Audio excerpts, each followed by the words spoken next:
Le président de la République appelle à mettre fin à toutes les initiatives visant la révision de la Constitution.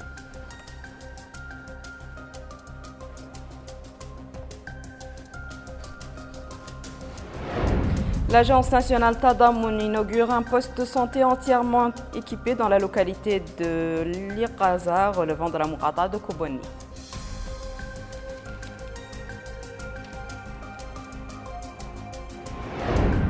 Les habitants de la ville d'Agjouj expriment leur soutien à la marche de sensibilisation contre les discours haineux.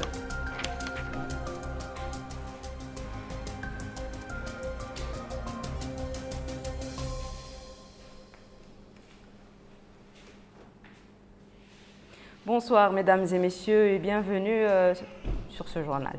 Nous ouvrons ce journal par le communiqué rendu public aujourd'hui par le président de la République. Le président de la République, M. Mohamed El Abdelaziz, a appelé à mettre fin à toutes les initiatives visant la révision de la Constitution. Il a rappelé dans ce cadre sa position constante déclinée à plusieurs occasions du respect de la Constitution du pays et de refus de toute révision touchant ses articles 26, 28 et 99. Chers amis, laissez-moi nous livre le texte intégral du communiqué.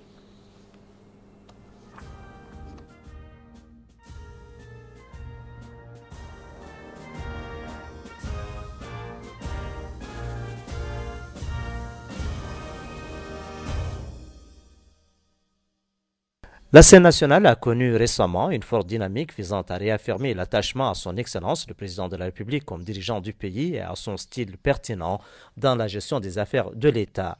En effet, un certain nombre de cadres, d'élus, de personnalités de référence et de personnalités politiques issus de différentes régions du pays ont lancé des initiatives exprimant leur souci de préserver les acquis et leur attachement à ce que son Excellence poursuive la direction de la marche de construction et de développement.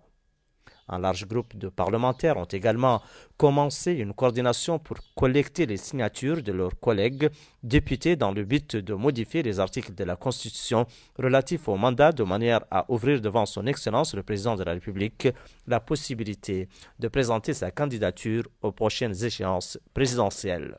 Son Excellence, le président de la République, exprime ses sincères remerciements à tous ceux qui ont exprimé ou comptent le faire leur attachement à sa personne et au style qu'il a instauré. Le président de la République est convaincu que leur mobilisation n'est mue que par une bonne foi et une intention sincère de voir le pays poursuivre son progrès et son développement ininterrompu dans un climat de sécurité et de stabilité. Son Excellence a réitéré à maintes reprises que la réalisation de cet objectif requiert la préservation du style suivi actuellement dans la gestion de la chose publique, style qui a démontré son efficacité et qui a été adopté par l'écrasante majorité du peuple mauritanien. Un style qui doit se poursuivre comme référence première de l'État, sans égard aux personnes chargées par le peuple de diriger le pays parmi ceux qui y sont attachés. Son Excellence le Président de la République rappelle sa position constante qu'il avait déclinée dans de nombreuses occasions, en l'occurrence sa détermination à respecter la Constitution du pays et son rejet de tout amendement constitutionnel portant atteinte aux articles 26, 28 et 99 de la Constitution. De ce fait, son Excellence, le Président de la République, appelle à mettre fin à toutes les initiatives relatives à la révision des articles de la Constitution sus-mentionnés.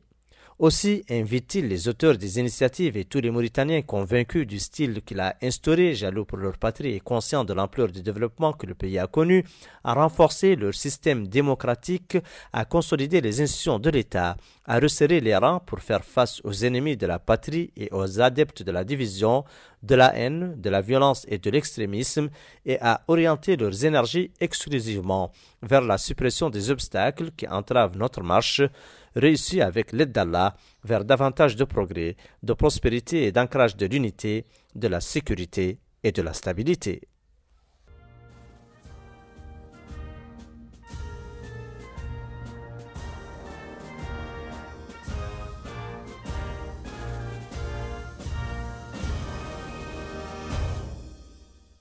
Il faut rappeler que des députés avaient lancé une collecte de signatures dans le but de modifier les articles de la Constitution relatifs au mandat de manière à ouvrir devant le président de la République une possibilité de présenter sa candidature aux prochaines échéances présidentielles.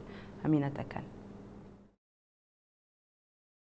Le compte à rebours a déjà commencé, plus que quelques mois avant la fin du second mandat du président de la République, Mohamed Ould Abdelaziz.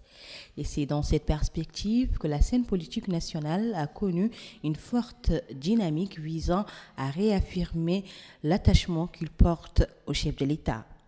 En effet, un certain nombre de cadres, d'élus, de personnalités de référence et de personnalités politiques issues des différentes régions du pays ont lancé plusieurs initiatives exprimant leur souci de préserver les acquis et l'attachement qu'ils portent au président de la République. Un large groupe de parlementaires avait également lancé une coordination pour collecter des signatures de leurs collègues députés dans le but de modifier les articles de la Constitution relatifs au mandat de manière à ouvrir devant le président la possibilité de présenter sa candidature aux prochaines échéances électorales.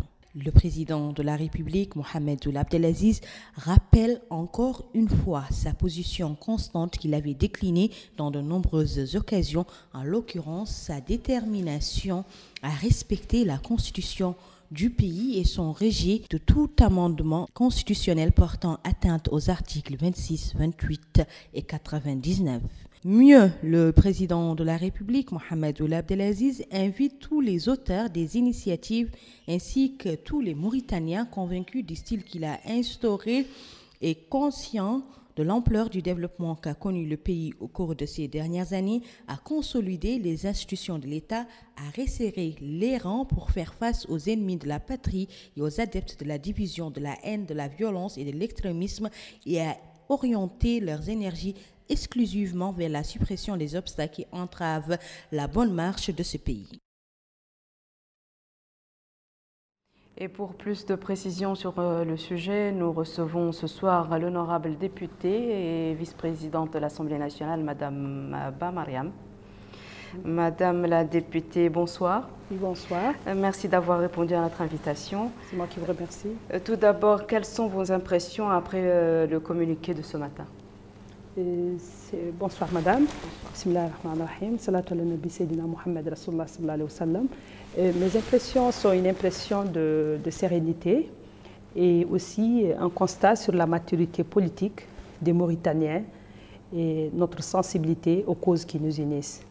Donc, et naturellement, comme tout le monde aujourd'hui, encore une fois, nous avons pris conscience du fait que le peuple mauritanien est un peuple démocratique, un peuple ancré sur les valeurs de l'islam, de la consolidation, de la paix et de la sérénité.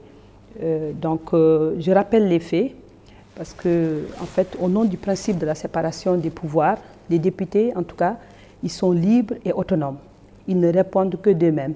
Vous savez très bien que le pouvoir exécutif est à part et le pouvoir législatif est à part. Donc nous avons, nous, les 2/3 des députés de l'Assemblée nationale, pris à notre âme et conscience la décision et l'intention de recueillir un certain nombre de signatures en vue de nous permettre à nous de donner l'opportunité au président de la République de se représenter pour un 3e mandat en vue de continuer le travail gigantesque qu'il a réalisé. Et donc aujourd'hui, nous pensons que le pays est en chantier. Nous pensons que le président de la République, en 2 mandats, il a réalisé un travail gigantesque, plus que les 50 dernières années. En 10 ans, il a pu faire un travail de titan. Et ce travail de titan-là peut être complété et doit être complété par le chantier de l'unité nationale, qui lui-même est un chantier à part entière et qui ne peut se faire à la va-vite. Et il nous faut tout un mandat pour permettre aux Mauritaniens de se retrouver et de consolider ce qui nous unit et d'ancrer encore plus l'unité et de détruire tout ce qui peut nous diviser, à savoir la haine et la manipulation externe. Donc pour cette raison-là, nous n'avons pas reçu d'ordre ni du chef de l'État, ni de l'exécutif pour agir. Nous avons agi en notre âme et conscience dans la mesure où nous sommes les élus du peuple. Nous estimons que nous pouvons parler au nom du peuple. Donc nous avons agi en notre âme et conscience, nous avons réfléchi sur le bien de tous les Mauritaniens, d'autant plus qu'ils nous ont portés à la législature suprême. Nous estimons que nous avons le droit de défendre leurs intérêts et de penser à ce qu'il y a de mieux pour l'intérêt général. Et c'est ce qui nous avait motivés à demander justement une modification de la loi suprême, à savoir la Constitution, pour permettre au chef de l'État, Mohamed Ould Abdel Aziz, qui nous a assez convaincus, qui a fait des preuves, qui nous a montré de quoi il était capable sur le plan sécuritaire, sur le plan du développement, sur le plan des infrastructures et sur le plan social. Donc nous voulions que ce travail-là des 4 doigts soit complété par le 5e, parce que nous pensons qu'une main à 5 doigts est beaucoup plus regardable qu'une main à 4 doigts. Et pour moi, le 5e doigt, ça doit être l'unité nationale. Et donc c'est un travail à part entière et nous voulons le continuer avec lui. Et donc c'est ça qui nous a motivés. Et aujourd'hui, encore une fois, nous pensons que le meilleur choix, la meilleure option, compte tenu du contexte, compte tenu de nos réalités démocratiques et de nos réalités géostratégiques, c'est toujours le meilleur choix pour nous. En tout cas, c'est Mohamed Ould Abdel Aziz. Maintenant, si lui décide en son âme et conscience qu'il ne veut pas se représenter, nous respectons son choix, mais nous pensons toujours que la meilleure option, c'est lui. Nous respectons son choix, mais on lui demande aussi, on demande au peuple mauritanien, avec nous, de respecter nous aussi notre choix, les 2 tiers des députés de l'Assemblée nationale. Donc les 2 tiers, je dis bien les 2 tiers des députés de l'Assemblée nationale, ça veut dire les 2 tiers de tous les Mauritaniens, parce que nous avons été élus par les Mauritaniens. Très bien. Pouvez-vous nous faire un rappel des faits qui ont conduit bon nombre de citoyens au président de demander au président de briguer un 3e mandat, je veux dire? Bon, le rappel des faits, on va dire que les faits sont clairs. D'aucuns diraient que les faits sont têtus. Moi, je dirais que les faits sont apparents. Les faits, c'est les besoins de sécurité que lui nous a donnés entièrement. C'est les besoins de développement. La Mauritanie apparaît aujourd'hui comme un pays en pleine expansion. Nous avons vu les infrastructures, nous avons vu les réalisations sur le plan sanitaire, sur le plan de la bonne gouvernance. Nous avons vu les réalisations sur le plan de l'unité nationale, un grand chantier qui a fait marcher toute la Mauritanie la semaine dernière, quelque chose d'émouvant et d'extraordinaire. Donc tous ces faits-là nous ont fait penser, juste après la marche, que vu l'engouement que les gens ont pour ce président-là, qui a commencé à tout faire dans ce pays-là. À la limite, j'ai envie de dire qu'on est parti presque de rien. Et donc, de ce fait-là, on est tellement convaincus de sa bonne volonté, de son patriotisme, de son degré de conscience en tant que gouvernant, que nous avons décidé et nous pensons qu'on peut agir à la place de ceux qui nous ont élus et proposer que la Constitution soit révisée pour intégrer certains des principes fondamentaux. Et je pense que oui, 2 mandats, c'est bon dans certains contextes, dans certains pays. Mais nous sommes un pays fragile, un pays jeune, un pays qui commence. Donc on ne peut pas imiter les États-Unis d'Amérique, on ne peut pas imiter d'autres pays, on ne peut pas... À la limite, j'ai envie de dire, nous sommes un pays en naissance ou en gestation. Parce que nous avons plein de choses à apprendre pour arriver au même niveau que les autres. Et ça, nous ne devons pas nous focaliser sur des textes ou sur des sujets, mais nous devons nous focaliser sur l'essentiel. Et l'essentiel, ça peut dépendre d'une personne, ça peut dépendre d'un contexte, ça peut dépendre d'un groupe, ça peut dépendre d'une structure. Et là, nous, l'essentiel, on l'a trouvé en la personne du président Mohamed Ould Abdel Aziz. Parce que vu tout ce qu'on a réalisé avec lui, on s'est dit qu'on peut espérer qu'encore avec lui, on peut encore aller plus en avant. On peut encore rêver d'avoir un pays qui dépasse les clivages ethniques, les clivages liés à la tribu, à la race, à tout ce que vous voulez. Parce que la Mauritanie est un pays fondé sur les principes fondamentaux de l'islam, mais aussi sur les principes de la diversité culturelle. C'est un pays, j'ai envie de dire, par nature et par sens géographique métis. Parce que c'est un pays qui est composé d'Arabes, de Noirs africains, et puis par la force des choses et par la grâce d'Allah, j'ai envie de dire c'est une grâce parce que c'est une chance, nous vivons ensemble, donc nous avons ce qui nous unit, c'est-à-dire c'est l'islam, et ce qui nous unit, c'est l'amour de ce pays-là. Donc si on trouve une personne qui incarne ces valeurs-là, nous voulons le préserver pour la seule et unique raison que nous pensons que ça peut aider et les générations actuelles, ceux qui sont encore ici, et les générations futures, à consolider ce qui nous unit, à consolider des bases solides, parce que la Mauritanie est indépendante depuis 1960, mais depuis 1960 à nos jours, il y a eu, comme tous les peuples, il y a eu des hauts et des bas. Ces hauts et les bas, Dieu merci, ne sont pas du tout, ni de façon directe ni indirecte, la part de l'actuel président de la République. Et donc, nous voulons pouvoir penser tout avec lui et qu'il nous aide, je suis sûre, en lui faisant confiance, que sa bonne volonté, l'amour de sa patrie, son patriotisme, une fois qu'il aura fini son chantier, il pourra en ce moment partir la conscience tranquille. Mais maintenant, on nous laisse l'espoir et nous, à nous de continuer. Mais bien entendu, on respecte sa décision et toute personne qui viendra continuer son œuvre, toute personne qui viendra unir les Mauritaniens, assurer le développement, promouvoir l'économie, promouvoir la cohésion sociale, promouvoir le marché, j'ai envie de dire, de libre-échange avec le monde extérieur qui ne nous incitera pas à l'ostracisme. Nous sommes disposés à aller dans ce sens-là, d'autant plus que c'est sa volonté. Mais en tout cas, nous, notre première confiance, nous les 2/3 de l'Assemblée nationale, nous le peuple mauritanien, donc les 2/3 de la Mauritanie, nous avons confiance à Mohamed Ould Abdelaziz pour encore continuer à diriger le pays. C'est aussi simple que ça. En tant qu'élu du peuple, quel enseignement tirez-vous de la déclaration du président?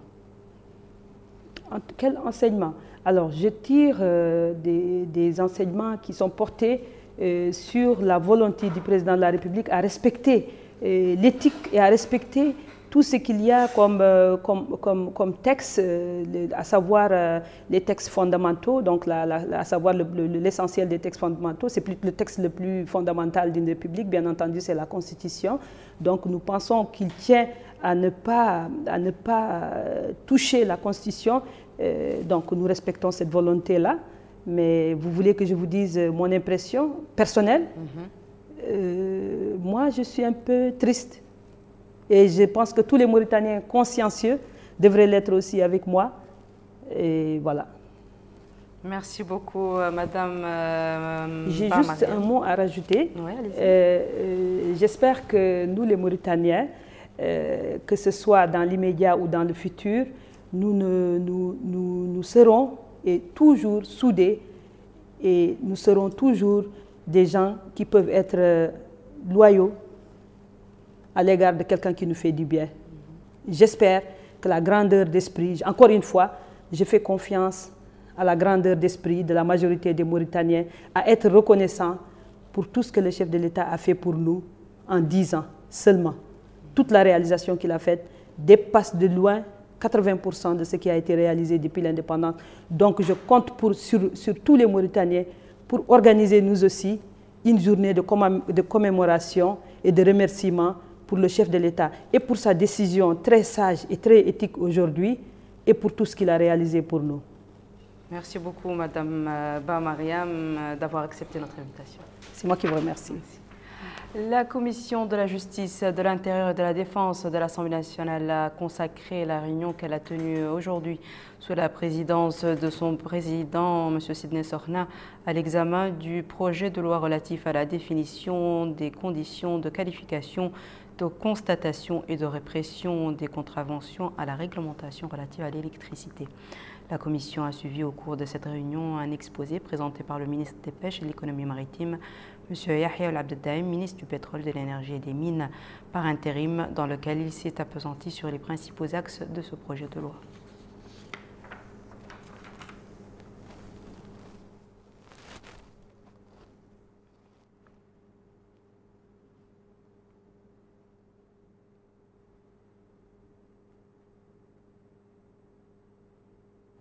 Venons-en au chapitre des décorations. Nous commençons par le département des Affaires étrangères et de la coopération. Découvrons ensemble les fonctionnaires qui ont été décorés dans ce compte rendu de Bokar Bay là-bas. Ces fonctionnaires ont été décorés au nom du président de la République par le ministre des Affaires étrangères et de la coopération, Ismaïl Cheikh Ahmed, dans le cadre du 58e anniversaire de l'indépendance nationale. Médaille de chevalier de l'Ordre du Mérite national, Soufi Ould Mohamed Val, directeur des relations publiques.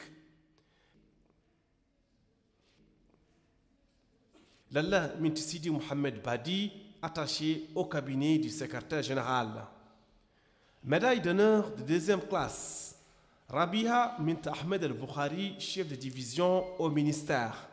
Raki Sambambaye, chef de service au ministère. Brahim Valoul Mohamed, concierge. La cérémonie s'est déroulée en présence du secrétaire général du ministère, Ahmed Mahmoud Ould Seyd Ahmed, et des cadres du département.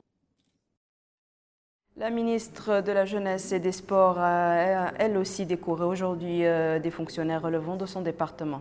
Emine Abdelaziz. La ministre de la Jeunesse et des Sports, Mme Djinda Mohamed El-Mustafa Bal, a décoré au nom du président de la République des fonctionnaires de son département, et ce, dans le cadre des festivités commémorant le 58e anniversaire de l'indépendance nationale. Il s'agit de médaille d'honneur première classe, Bou Willy Mijen, chargé de mission. Médaille d'honneur deuxième classe, Mahfouz Ould Mohammeden, chef service. Médaille d'honneur troisième classe, Madame Aïchatou Muntadib, secrétaire.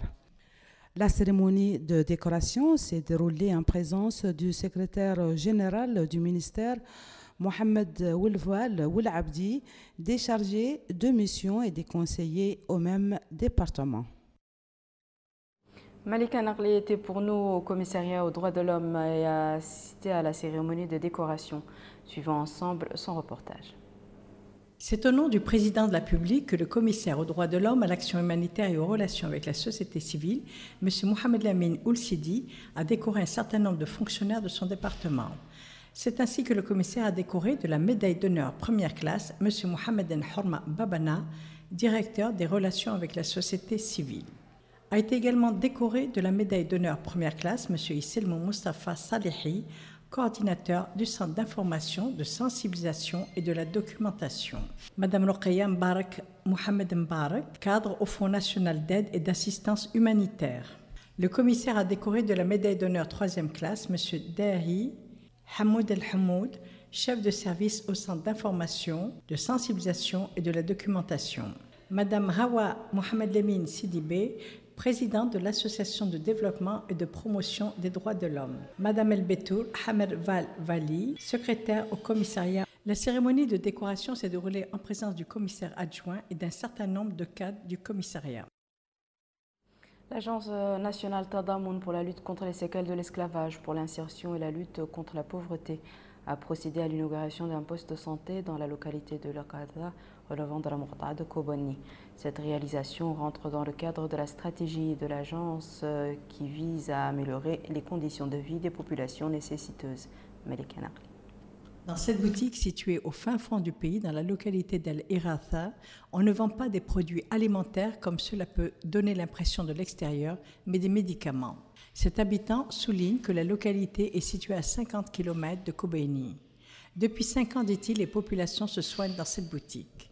Aujourd'hui, une page a été tournée avec la réalisation par l'agence Tadamoun d'un point de santé en bonne et due forme, inauguré par le directeur général de l'agence, Maître Hamdi Ould Mahjoub, qui, au cours de la cérémonie, a souligné que son agence œuvre sur l'ensemble du territoire national afin de venir en aide aux populations vulnérables et leur permettre l'accès aux infrastructures de base, ce qui est le cas aujourd'hui avec la réalisation de ce point de santé. Les localités enclavées les plus démunies, dit-il, sont ciblées par ces réalisations, ce qui démontre l'intérêt porté par le gouvernement à l'ensemble de la population et plus particulièrement aux plus sensibles, ce qui correspond, dit-il, à un esprit d'équité et de justice prôné par les autorités nationales entre les citoyens. L'État a besoin de ses citoyens, de tous ses citoyens, base de tout fondement d'une nation, dit-il. Par cette initiative, le gouvernement exécute ses devoirs envers les populations. Quant à eux, ils devraient être soucieux de l'unité, de la cohésion sociale, base fondamentale de la nation.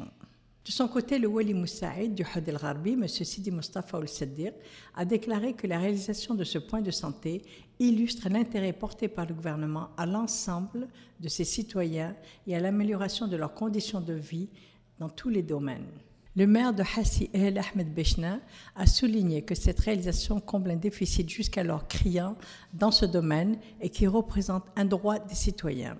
Les populations ont exprimé leur satisfaction de pouvoir enfin se soigner dans des conditions décentes et ont remercié pour cela le président de la République pour l'attention qu'il leur est accordée. L'actualité nationale est par ailleurs marquée par le démarrage des travaux de l'atelier organisé par le réseau des femmes journalistes mauritaniennes. L'objectif est de vulgariser les résultats du deuxième forum des journalistes africaines tenu au Royaume du Maroc du 25 au 28 octobre. Aminata Khan. C'est sous le thème « La migration africaine, une opportunité pour le continent et une responsabilité des moyens d'information » qu'a démarré aujourd'hui les travaux de l'atelier organisé par le réseau des femmes journalistes mauritaniennes pour la vulgarisation des résultats du deuxième forum des journalistes africaines tenu au Royaume du Maroc du 25 au 28 octobre dernier. Dans un mot prononcé pour la circonstance, le secrétaire général du ministère de la Culture, de l'Artisanat et des Relations avec le Parlement, Dr Ahmed Oulouba Oulsid Ahmed, a indiqué que l'organisation de cet atelier revêt une importance car devant aboutir à des résultats qui donneront une impulsion à l'action médiatique africaine qui a besoin aujourd'hui de traiter des questions nationales avec objectivité et transparence. Ajoutons que les orientations du président de la République ont insisté sur la nécessité d'accorder à l'information la liberté totale et d'ouvrir la voie devant elle pour lui permettre de s'exprimer sur les questions nationales et de lutter contre les pratiques néfastes qui entravent le développement économique et social dans notre continent, notamment le phénomène de la migration. De son côté, la présidente du réseau Khadija Mintel Moujtaba a indiqué que le phénomène de la migration s'est beaucoup accentué au niveau mondial et notamment dans le continent africain, précisant qu'un rapport des Nations Unies a affirmé que le nombre des migrants à travers le monde a atteint 258 000. Elle a ajouté que la question de la migration exige la conjugaison des efforts des différents moyens d'information dans le monde pour relever les défis. Le programme de l'atelier, qui dure un seul jour, comporte différents sujets dont un exposé détaillé a été présenté par Houria Mentmoula Idriss sur les résultats du deuxième forum des journalistes. La manifestation s'est déroulée en présence du président du syndicat des journalistes mauritaniens et d'un grand nombre de journalistes. Les habitants de la ville d'Agjoujt ont exprimé leur attachement à l'unité nationale et à la cohésion sociale, seul gage de la stabilité et de la sécurité nationale. Ils rejettent avec force les discours haineux visant à saper l'unité nationale. L'association mauritanienne Saïm El Khair a organisé une soirée de distribution des cadeaux au profit des orphelins. Les bénéficiaires ont été choisis à cause de leur brillante réussite à l'école. La présidente de l'association, Mme Aïchem Kerrani, a déclaré que son association œuvre dans le social et favorise les orphelins pour encourager ces derniers à redoubler d'efforts. Voici à présent, mesdames et messieurs, le rappel des titres. Le président de la République appelle à mettre fin à toutes les initiatives visant à la révision de la Constitution.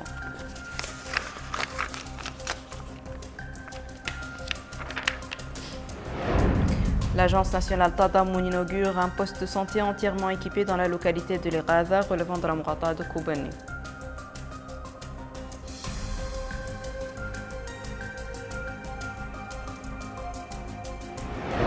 Les habitants de la ville d'Agjoujt expriment leur soutien à la marche de sensibilisation contre les discours haineux.